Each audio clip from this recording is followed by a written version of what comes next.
Soon after his admission to the Masonic Brotherhood, Pierre went to the Kiev province, where he had the greatest number of serfs, taking with him full directions which he had written down for his own guidance as to what he should do on his estates.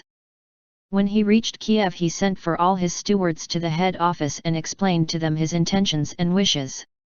He told them that steps would be taken immediately to free his serfs and that till then they were not to be overburdened with labor. Women while nursing their babies were not to be sent to work. Assistance was to be given to the serfs, punishments were to be admonitory and not corporal, and hospitals, asylums, and schools were to be established on all the estates. Some of the stewards, there were semiliterate foremen among them, listened with alarm, supposing these words to mean that the young count was displeased with their management and embezzlement of money. Some after their first fright were amused by Pierre's lisp and the new words they had not heard before, others simply enjoyed hearing how the master talked, while the cleverest among them, including the chief steward, understood from this speech how they could best handle the master for their own ends. The chief steward expressed great sympathy with Pierre's intentions, but remarked that besides these changes it would be necessary to go into the general state of affairs, which was far from satisfactory. Despite Count Bezukhov's enormous wealth, since he had come into an income which was said to amount to 500,000 rubles a year, Pierre felt himself far poorer than when his father had made him an allowance of 10,000 rubles. He had a dim perception of the following budget. About 80,000 went in payments on all the estates to the land bank, about 30,000 went for the upkeep of the estate near Moscow, the town house, and the allowance to the 3 princesses. About 15,000 was given in pensions and the same amount for asylums. 150,000 alimony was sent to the countess. About 70,000 went for interest on debts. The building of a new church, previously begun, had cost about 10,000 in each of the last 2 years, and he did not know how the rest, about 100,000 rubles, was spent, and almost every year he was obliged to borrow. Besides this, the chief steward wrote every year telling him of fires and bad harvests, or of the necessity of rebuilding factories and workshops. So the first task Pierre had to face was one for which he had very little aptitude or inclination: practical business. He discussed estate affairs every day with his chief steward, but he felt that this did not forward matters at all.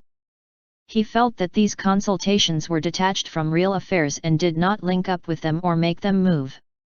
On the one hand, the chief steward put the state of things to him in the very worst light, pointing out the necessity of paying off the debts and undertaking new activities with serf labor, to which Pierre did not agree. On the other hand, Pierre demanded that steps should be taken to liberate the serfs, which the steward met by showing the necessity of first paying off the loans from the land bank, and the consequent impossibility of a speedy emancipation.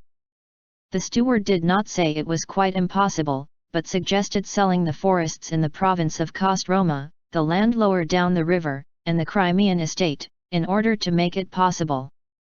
All of which operations according to him were connected with such complicated measures, the removal of injunctions, petitions, permits, and so on, that Pierre became quite bewildered and only replied, "Yes, yes, do so." Pierre had none of the practical persistence that would have enabled him to attend to the business himself, and so he disliked it and only tried to pretend to the steward that he was attending to it. The steward for his part tried to pretend to the count that he considered these consultations very valuable for the proprietor and troublesome to himself. In Kiev Pierre found some people he knew, and strangers hastened to make his acquaintance and joyfully welcomed the rich newcomer, the largest landowner of the province. Temptations to Pierre's greatest weakness, the one to which he had confessed when admitted to the lodge, were so strong that he could not resist them. Again whole days, weeks, and months of his life passed in as great a rush and were as much occupied with evening parties, dinners, lunches, and balls, giving him no time for reflection, as in Petersburg. Instead of the new life he had hoped to lead, he still lived the old life, only in new surroundings. Of the 3 precepts of Freemasonry, Pierre realized that he did not fulfill the one which enjoined every Mason to set an example of moral life. and that of the 7 virtues he lacked 2 morality and the love of death. He consoled himself with the thought that he fulfilled another of the precepts, that of reforming the human race, and had other virtues, love of his neighbor, and especially generosity. In the spring of 1807 he decided to return to Petersburg. On the way he intended to visit all his estates and see for himself how far his orders had been carried out and in what state were the serfs whom God had entrusted to his care and whom he intended to benefit.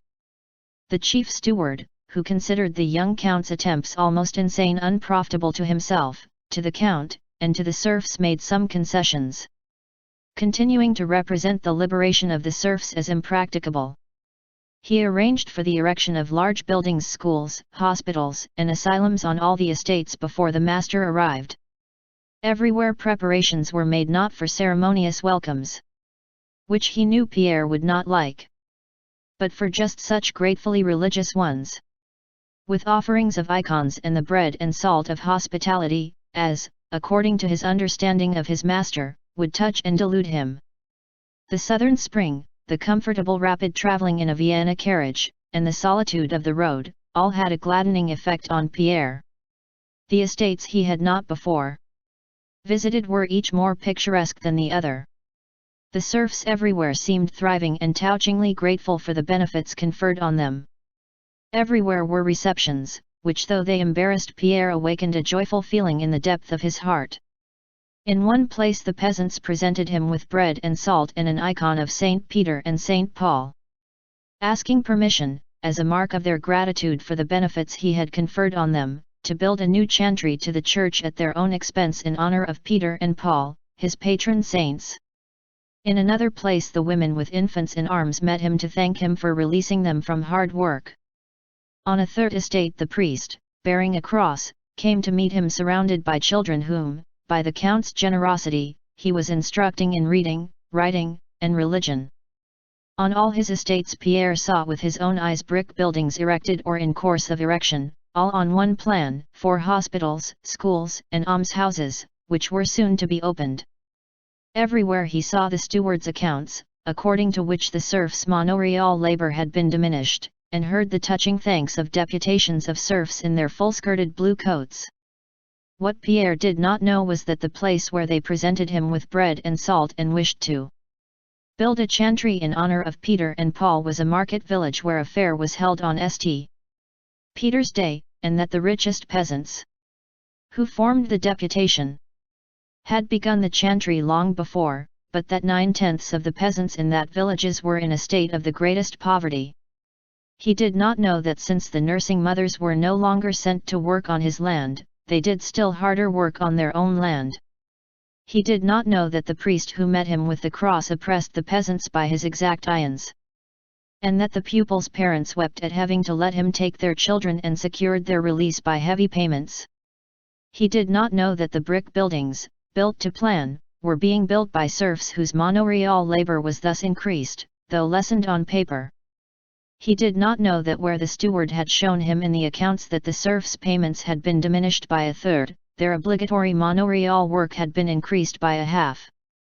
And so Pierre was delighted with his visit to his estates and quite recovered the philanthropic mood in which he had left Petersburg, and wrote enthusiastic letters to his brother instructor, as he called the Grand Master. How easy it is, how little effort it needs, to do so much good, thought Pierre, and how little attention we pay to it. He was pleased at the gratitude he received, but felt abashed at receiving it. This gratitude reminded him of how much more he might do for these simple, kindly people. The chief steward, a very stupid but cunning man who saw perfectly through the naive and intelligent count and played with him as with a toy, seeing the effect these prearranged receptions had on Pierre, pressed him still harder with proofs of the impossibility and above all the uselessness of freeing the serfs, who were quite happy as it was. Pierre in his secret soul agreed with the steward that it would be difficult to imagine happier people, and that God only knew what would happen to them when they were free, but he insisted, though reluctantly, on what he thought right. The steward promised to do all in his power to carry out the count's wishes. Seeing clearly that not only would the count never be able to find out whether all measures had been taken for the sale of the land and forests and to release them from the land bank, but would probably never even inquire and would never know that the newly erected buildings were standing empty and that the serfs continued to give in money and work all that other people's serfs gave, that is to say, all that could be got out of them.